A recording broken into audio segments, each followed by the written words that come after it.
बंधु माने आजिर एही भिडियोटी धनु राशि पाई बहुत बेसी गुरुत्वपूर्ण अछि।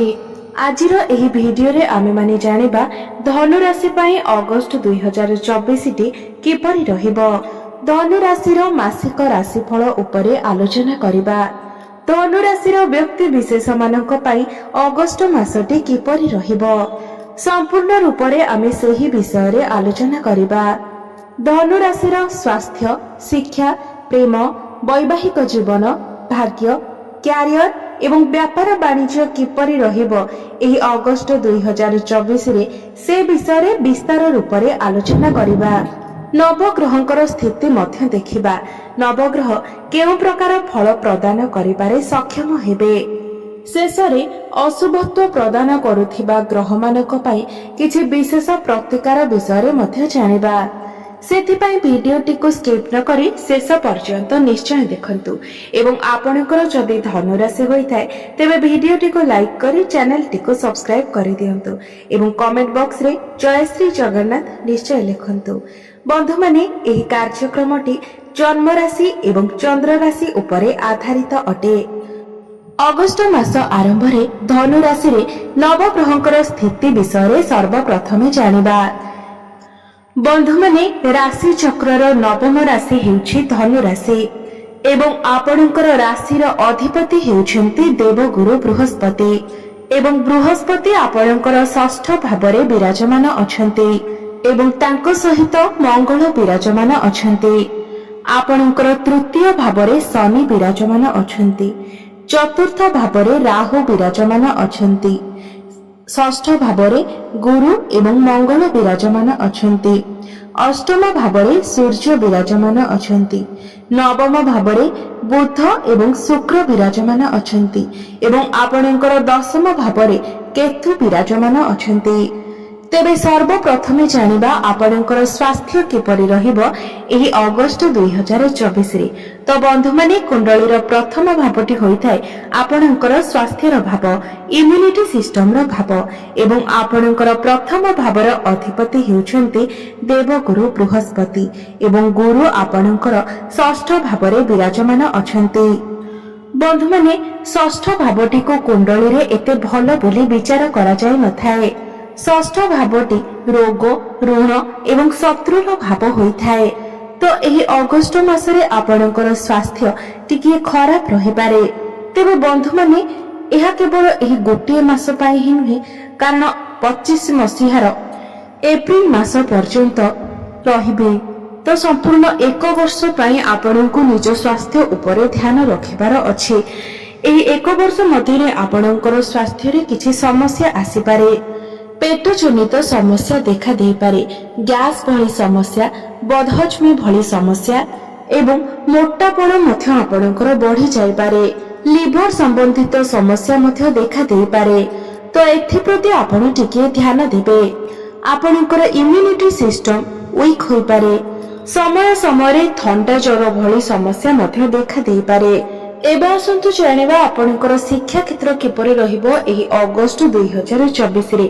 बंधु माने कुंडलीर पंचम भावटी होइथाय शिक्षार भाव एवं आपणकर पंचम भावर अधिपति हेउछन्ति मंगल देव एवं मंगल आपणकर षष्ठ भावरे विराजमान अछन्ति।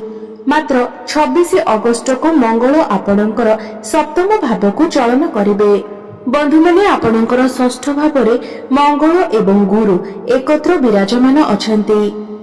25 अगस्त पूर्वरु आपणकर पाठ पढ़ा भल रहि न पारे।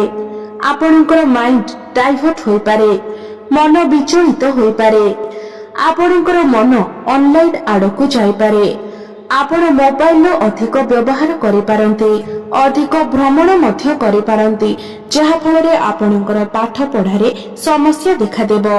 मात्र 26 अगस्त परे मंगल जेतेबेले आपणकर सप्तम भाव को चलन करिवे सेतेबेले आपणकर पाठ पढ़ार स्थिति बहुत भल रहिबो। 25 अगस्त परे जदि आपणकर कोनोसी एग्जाम अछि तेबे सेथिरे मध्य आपण कृतकार्य हेबे। आपण जदि निजर पाठ पढ़ा को नेकी कोनोसी डिसिजन नेबा पई चाहुछन्ती, उच्च शिक्षा करबा पई जाउछन्ती किबा एडमिशन नेबा पई चाहुछन्ती तेबे 26 अगस्त परर समय आपणक पई भल रहिबो। 26 ଅଗଷ୍ଟ ପରେ ଆପଣଙ୍କର ମନ ପାଠ ପଢାରେ ଲାଗିବ। ଧୀରେ ଧୀରେ ଆପଣଙ୍କର ପାଠ ପଢାରେ ଉନ୍ନତି ଆସିବ। ଏବେ ଆସନ୍ତୁ ଜାଣିବା ଆପଣଙ୍କର ପ୍ରେମ ଜୀବନ କିପରି ରହିବ ଏହି ଅଗଷ୍ଟ 2024ରେ। ତ ବନ୍ଧୁମାନେ, କୁଣ୍ଡଳୀର ପଞ୍ଚମ ଭାବଟି ଶିକ୍ଷାର ଭାବ ହେବା ସହିତ ପଞ୍ଚମ ଭାବଟି ମଧ୍ୟ ହୋଇଥାଏ ଆପଣଙ୍କର ପ୍ରେମ ଜୀବନର ଭାବ ଏବଂ ସନ୍ତାନର ଭାବ। ଏବଂ ଆପଣଙ୍କର ପଞ୍ଚମ ଭାବର ଅଧିପତି ହେଉଛନ୍ତି ମଙ୍ଗଳ, ଯିଏକି ଆପଣଙ୍କର ଷଷ୍ଠ ଭାବରେ ବିରାଜମାନ ଅଛନ୍ତି। ବନ୍ଧୁମାନେ, ଆପଣଙ୍କର ଷଷ୍ଠ ଭାବରେ ଆପଣଙ୍କର ରାଶିର ଅଧିପତି ଏବଂ ପଞ୍ଚମ ଭାବର ଅଧିପତି ଏକତ୍ର ଅଛନ୍ତି, ଯାହାଫଳରେ ଆପଣଙ୍କର ଭଲ ପାଇବା କ୍ଷେତ୍ର ତ ଭଲ ରହିବ। ଷଷ୍ଠ ଭାବରେ ରହିଲେ ମଧ୍ୟ ଆପଣଙ୍କ ମଧ୍ୟରେ ଭଲ ପାଇବା ବଢିବ। ପରସ୍ପର ମଧ୍ୟରେ ଅଣ୍ଡରଷ୍ଟାଣ୍ଡିଂ ଭଲ ରହିବ। ମଙ୍ଗଳ ଏବଂ ଗୁରୁ ଆପଣଙ୍କର ଦ୍ୱାଦଶ ଭାବକୁ ମଧ୍ୟ ଦେଖୁଛନ୍ତି। ଆପଣ ଦୁଇ ଜଣ ମିଶି କୌଣସି ଦୂର ସ୍ଥାନକୁ ଯାତ୍ରା କରିପାରନ୍ତି। ମାତ୍ର ପଞ୍ଚମ ଭାବର ଅଧିପତି ଷଷ୍ଠ ଭାବରେ ଥିବା ହେତୁ ମଝିରେ ମଝିରେ ଆପଣଙ୍କ ମଧ୍ୟରେ ମନମନାନ୍ତର ଦେଖା ଦେଇପାରେ। ତ ଏଥିପ୍ରତି ଆପଣ ଟିକେ ଧ୍ୟାନ ଦେବେ। ଏବେ ଆସନ୍ତୁ ଜାଣିବା ଆପଣଙ୍କର ବୈବାହିକ ଜୀବନ କିପରି ରହିବ ଏହି ଅଗଷ୍ଟ 2024ରେ। ତ ବନ୍ଧୁମାନେ, କୁଣ୍ଡଳୀର ସପ୍ତମ ଭାବଟି ହୋଇଥାଏ ଆପଣଙ୍କର ବୈବାହିକ ଜୀବନର ଭାବ, ଆପଣଙ୍କ ଜୀବନ ସାଥୀଙ୍କର ଭାବ ଏବଂ ଆପଣଙ୍କ ସପ୍ତମ ଭାବର ଅଧିପତି ହେଉଛନ୍ତି ବୁଧ ଦେବ ଏବଂ ବୁଧ ଆପଣଙ୍କର ଭାଗ୍ୟ ସ୍ଥାନ ଅର୍ଥାତ୍ ନବମ ଭାବରେ ବିରାଜମାନ ଅଛନ୍ତି। ବନ୍ଧୁମାନେ, ଆପଣଙ୍କର ନବମ ଭାବରେ ବୁଧ ଏବଂ ଶୁକ୍ର ଏକତ୍ର ବିରାଜମାନ ଅଛନ୍ତି। ଏହି ମାସରେ ଆପଣଙ୍କର ବୈବାହିକ ଜୀବନ ସର୍ବୋତ୍ତମ ରହିବ। ଆପଣଙ୍କର ଲାଇଫ ପାର୍ଟନରଙ୍କର କ୍ୟାରିୟରରେ ଗ୍ରୋଥ ଆସିବ, ତାଙ୍କର ଭାଗ୍ୟରେ ଉନ୍ନତି ହେବ। ପୂର୍ବରୁ ଆପଣଙ୍କ ମଧ୍ୟରେ ଯଦି କୌଣସି ସମସ୍ୟା ଥିଲା, ବୈବାହିକ ଜୀବନରେ କିଛି ସମସ୍ୟା ଥିଲା, ତେବେ ସେସବୁ ସମସ୍ୟାର ସମାଧାନ ହୋଇଯିବ। ଆପଣ ଦୁଇ ଜଣ ମିଶି କୌଣସି ପ୍ଲାନିଂ କରିପାରନ୍ତି। ପାରିବାରିକ ସୁଖ ଆପଣଙ୍କୁ ପ୍ରାପ୍ତି ହେବ। ଦୁହେଁ ମିଶି କୌଣସି ନିଷ୍ପତ୍ତି ନେଇପାରନ୍ତି ଏବଂ କେଉଁ ସ୍ଥାନକୁ ଆପଣ ଭ୍ରମଣ କରିବାକୁ ମଧ୍ୟ ଯାଇପାରନ୍ତି। ତ ସବୁ ଦୃଷ୍ଟିରୁ ଦେଖିବାକୁ ଗଲେ ଏହି ମାସରେ ଆପଣଙ୍କର ବୈବାହିକ ଜୀବନ ସର୍ବୋତ୍ତମ ରହିବ। ବିଶେଷ କରି 15 ଅଗଷ୍ଟ ପରେ ଆପଣଙ୍କର ବୈବାହିକ ଜୀବନ ବହୁତ ବେଶୀ ଭଲ ରହିବ। ଏବେ ଆସନ୍ତୁ ଜାଣିବା ସବୁଠାରୁ ଗୁରୁତ୍ୱପୂର୍ଣ୍ଣ ବିଷୟ ଆପଣଙ୍କର ଭାଗ୍ୟ, କ୍ୟାରିୟର ଏବଂ ବ୍ୟାପାର ବାଣିଜ୍ୟର ସ୍ଥିତି କିପରି ରହିବ ଏହି ଅଗଷ୍ଟ 2024ରେ। ତ ବନ୍ଧୁମାନେ, ଆପଣଙ୍କର ନବମ ଭାବଟି ହୋଇଥାଏ ଆପଣଙ୍କର ଭାଗ୍ୟର ଭାବ ଏବଂ ଆପଣଙ୍କର ନବମ ଭାବର ଅଧିପତି ହେଉଛନ୍ତି ସୂର୍ଯ୍ୟ ଏବଂ ସୂର୍ଯ୍ୟ ଆପଣଙ୍କର ଅଷ୍ଟମ ଭାବରେ ବିରାଜମାନ ଅଛନ୍ତି। ମାତ୍ର 16 ଅଗଷ୍ଟକୁ ସୂର୍ଯ୍ୟ ଆପଣଙ୍କର ଭାଗ୍ୟ ସ୍ଥାନକୁ ଅର୍ଥାତ୍ ନବମ ଭାବକୁ ଚଳନ କରିବେ। ବନ୍ଧୁମାନେ, 16 ଅଗଷ୍ଟ ପର୍ଯ୍ୟନ୍ତ ସୂର୍ଯ୍ୟ ଆପଣଙ୍କର ଅଷ୍ଟମ ଭାବରେ ରହିବେ। ଅଷ୍ଟମ ଭାବଟିକୁ କୁଣ୍ଡଳୀରେ ଏତେ ଭଲ ବୋଲି ବିଚାର କରାଯାଇନଥାଏ। ତ 16 ଅଗଷ୍ଟ ପର୍ଯ୍ୟନ୍ତ ଆପଣଙ୍କୁ ଆପଣଙ୍କ ଭାଗ୍ୟର ସାଥ ମିଳିବ ନାହିଁ। ମାତ୍ର 16 ଅଗଷ୍ଟ ପରେ ଆପଣଙ୍କର ଭାଗ୍ୟ ସର୍ବୋତ୍ତମ ରହିବ, କାରଣ 16 ଅଗଷ୍ଟ ପରେ ସୂର୍ଯ୍ୟ ତାଙ୍କର ନିଜ ଗୃହରେ ବଳବାନ ଅବସ୍ଥାରେ ରହିବେ। ତ 16 ଅଗଷ୍ଟ ପରେ ଆପଣଙ୍କର ଭାଗ୍ୟ ସର୍ବୋତ୍ତମ ରହିବ। ଯଦି ଆପଣ କୌଣସି ବଡ଼ କାର୍ଯ୍ୟର ଆରମ୍ଭ କରିବା ପାଇଁ ଚାହୁଁଛନ୍ତି, କୌଣସି ବଡ଼ ଡିସିସନ ନେବା ପାଇଁ ଚାହୁଁଛନ୍ତି କିମ୍ବା କୌଣସି ବଡ଼ ଇନଭେଷ୍ଟମେଣ୍ଟ କରିବା ପାଇଁ ଚାହୁଁଛନ୍ତି, ତେବେ ଆପଣ 16 ଅଗଷ୍ଟ ପରେ କରନ୍ତୁ। ଆପଣଙ୍କୁ ଶୁଭ ଫଳ ପ୍ରାପ୍ତି ହେବ। ଭାଗ୍ୟ ଆପଣଙ୍କୁ ସାଥ ଦେବ। ଯଦି କୌଣସି ଶୁଭ ମାଙ୍ଗଳିକ କାର୍ଯ୍ୟର ଆୟୋଜନ କରିବା ପାଇଁ ଚାହୁଁଛନ୍ତି, ତେବେ 16 ଅଗଷ୍ଟ ପରେ କରନ୍ତୁ। ଆପଣଙ୍କୁ ଶୁଭ ଫଳ ପ୍ରାପ୍ତି ହେବ। 16 ଅଗଷ୍ଟ ପରେ ଆପଣ କୌଣସି ଜିନିଷ କ୍ରୟ ବିକ୍ରୟ କରିପାରନ୍ତି, ଜମିଜମା ଇତ୍ୟାଦି କ୍ରୟ ବିକ୍ରୟ କରିପାରନ୍ତି। ତ ସବୁ ଦୃଷ୍ଟିରୁ ଦେଖିବାକୁ ଗଲେ 16 ଅଗଷ୍ଟ ପରେ ଆପଣଙ୍କର ଭାଗ୍ୟ ସର୍ବୋତ୍ତମ ରହିବ। କମ୍ ପରିଶ୍ରମରେ ମଧ୍ୟ ଆପଣଙ୍କୁ ଅଧିକ ଫଳ ପ୍ରାପ୍ତି ହେବ। ଚାରିଦିଗରୁ ଆପଣଙ୍କୁ ଲାଭ ପ୍ରାପ୍ତି ହେବ। ଭାଗ୍ୟ ବଳରେ ଆପଣ ସବୁ କାର୍ଯ୍ୟରେ ସଫଳତା ଲାଭ କରିବେ। ଏବେ ଆସନ୍ତୁ ଜାଣିବା ଆପଣଙ୍କର କ୍ୟାରିୟର କିପରି ରହିବ ଏହି ଅଗଷ୍ଟ 2024ରେ। ତ ବନ୍ଧୁମାନେ, ଆପଣଙ୍କର ଦଶମ ଭାବଟି ହୋଇଥାଏ କ୍ୟାରିୟର ଭାବ ଏବଂ ଆପଣଙ୍କର ଦଶମ ଭାବର ଅଧିପତି ହେଉଛନ୍ତି ବୁଧ। ବୁଧ ଆପଣଙ୍କର ନବମ ଭାବରେ ଅଛନ୍ତି। ଆପଣଙ୍କର ଦଶମ ଭାବର ଅଧିପତି ଆପଣଙ୍କର ଭାଗ୍ୟ ସ୍ଥାନରେ ଅଛନ୍ତି। ଏହା ଆପଣଙ୍କ ପାଇଁ ବହୁତ ଭଲ ଅଟେ। ଭାଗ୍ୟ ବଳରେ ଆପଣ ଆପଣଙ୍କର କର୍ମକ୍ଷେତ୍ରରେ ବହୁତ ଅଧିକ ଉନ୍ନତି କରିବେ। ମାତ୍ର ଗୋଟିଏ ସମସ୍ୟା ହେଉଛି ଆପଣଙ୍କର ଦଶମ ଭାବରେ କେତୁ ବିରାଜମାନ ଅଛନ୍ତି। କେତୁ ହେଉଛନ୍ତି ମୁଣ୍ଡବିହୀନ ଗ୍ରହ। ଆପଣଙ୍କର ମନକୁ ସେ ଡାଇଭର୍ଟ କରିଥାନ୍ତି, ଆପଣଙ୍କୁ ଅସନ୍ତୁଷ୍ଟି ଦେଇଥାନ୍ତି। ତ ଆପଣ ଯେତେ ବି ଭଲ କାର୍ଯ୍ୟ କରିଥାନ୍ତୁ ସେଥିରେ କିଛି ନା କିଛି କମି ବାହାରିଥାଏ। କୌଣସି ନା କୌଣସି ବ୍ୟକ୍ତି ଆପଣଙ୍କ କାର୍ଯ୍ୟରେ କମି ବାହାର କରିବେ। ତ ଏହା କେବଳ ଅଗଷ୍ଟ ମାସ ପାଇଁ ହିଁ ନୁହେଁ, ଆଗାମୀ 1 ବର୍ଷ ପର୍ଯ୍ୟନ୍ତ କେତୁ ଆପଣଙ୍କର ଦଶମ ଭାବରେ ରହିବେ। ଆପଣଙ୍କର କାମ କାର୍ଯ୍ୟକୁ ନେଇକି ଆପଣଙ୍କ ମନରେ ଅସନ୍ତୁଷ୍ଟି ଦେଖା ଦେଇପାରେ। ସମୟ ସମୟରେ ଆପଣଙ୍କର ମନ କାମ କାର୍ଯ୍ୟରେ ଲାଗି ନପାରେ। ମାତ୍ର ବୁଧ ଆପଣଙ୍କର ଭାଗ୍ୟ ଭାବରେ ଥିବାରୁ, ଶୁକ୍ରଙ୍କ ସହିତ ଥିବାରୁ ଆପଣଙ୍କର କମ୍ୟୁନିକେସନ ସ୍କିଲ୍ ଭଲ ରହିବ। ଆପଣଙ୍କର କାମ କାର୍ଯ୍ୟ ଭଲ ରହିବ।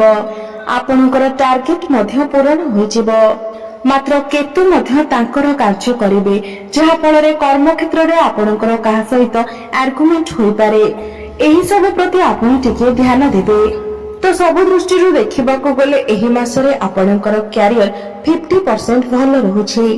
ମାତ୍ର କେତୁଙ୍କ ପାଇଁ ଆପଣ ଉପାୟ ଅବଶ୍ୟ କରନ୍ତୁ। ଉପାୟ ଆମେ ଭିଡିଓ ଶେଷରେ ଜାଣିବା। ଏବେ ଆସନ୍ତୁ ଜାଣିବା ଆପଣଙ୍କ ବ୍ୟାପାର ବାଣିଜ୍ୟ କିପରି ରହିବ ଏହି ଅଗଷ୍ଟ 2024ରେ।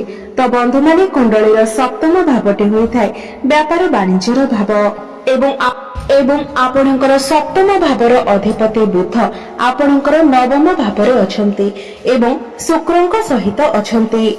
ଏହି ମାସରେ ଆପଣଙ୍କର ବ୍ୟାପାର ବାଣିଜ୍ୟ ବହୁତ ଭଲ ରହିବ।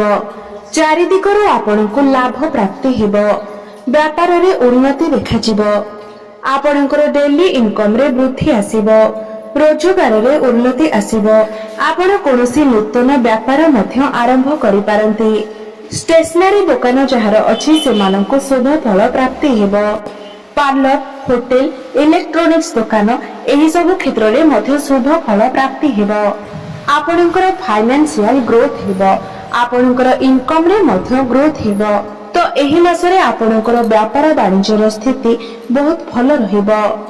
ଏବେ ଆସନ୍ତୁ ଜାଣିବା କିଛି ଉପାୟ ବିଷୟରେ, ଯେଉଁ ଉପାୟ ଗୁଡିକ କରିବା ଦ୍ୱାରା ଏହି ମାସରେ ଯାହା ବି କିଛି ଅଶୁଭତ୍ୱ ରହୁଛି ତାହାର ଖଣ୍ଡନ ହୋଇପାରିବ। ତ ଆପଣଙ୍କର ଲଗ୍ନର ଅଧିପତି ବୃହସ୍ପତି ଦୁର୍ବଳ ଅବସ୍ଥାରେ ଥିବା ହେତୁ ଆପଣ ପ୍ରତ୍ୟେକ ଦିନ ଗୁରୁଙ୍କର ବୀଜ ମନ୍ତ୍ରର ଜପ କରନ୍ତୁ। ଓମ୍ ଗ୍ରାମ ଗ୍ରୀମ ଗ୍ରୌମ ସହ ଗୁରବେ ନମଃ। ଏହି ମନ୍ତ୍ରକୁ ଆପଣ ପ୍ରତ୍ୟେକ ଦିନ 108 ଥର ଜପ କରନ୍ତୁ ଏବଂ ପ୍ରତ୍ୟେକ ଗୁରୁବାର ଦିନ ଆପଣ କଦଳୀ ଗଛ ମୂଳରେ ହଳଦୀ ମିଶ୍ରିତ ଜଳ ଅର୍ପଣ କରନ୍ତୁ। ଆପଣଙ୍କୁ ଶୁଭ ଫଳ ପ୍ରାପ୍ତି ହେବ। ରାହୁ ଏବଂ କେତୁଙ୍କର ପ୍ରତିକାର ପାଇଁ ଆପଣ ପ୍ରତ୍ୟେକ ଦିନ କଳା କୁକୁରକୁ ଖାଇବାକୁ ଦିଅନ୍ତୁ ଏବଂ ପକ୍ଷୀମାନଙ୍କୁ ଦାନା ପାଣି ଖାଇବାକୁ ଦିଅନ୍ତୁ ଏବଂ ପ୍ରତ୍ୟେକ ଦିନ ଆପଣ ହନୁମାନ ଚାଳିଶାର ପାଠ କରନ୍ତୁ। ଆପଣଙ୍କର ସମସ୍ତ ସମସ୍ୟାର ସମାଧାନ ହୋଇଯିବ। ଭାଗ୍ୟ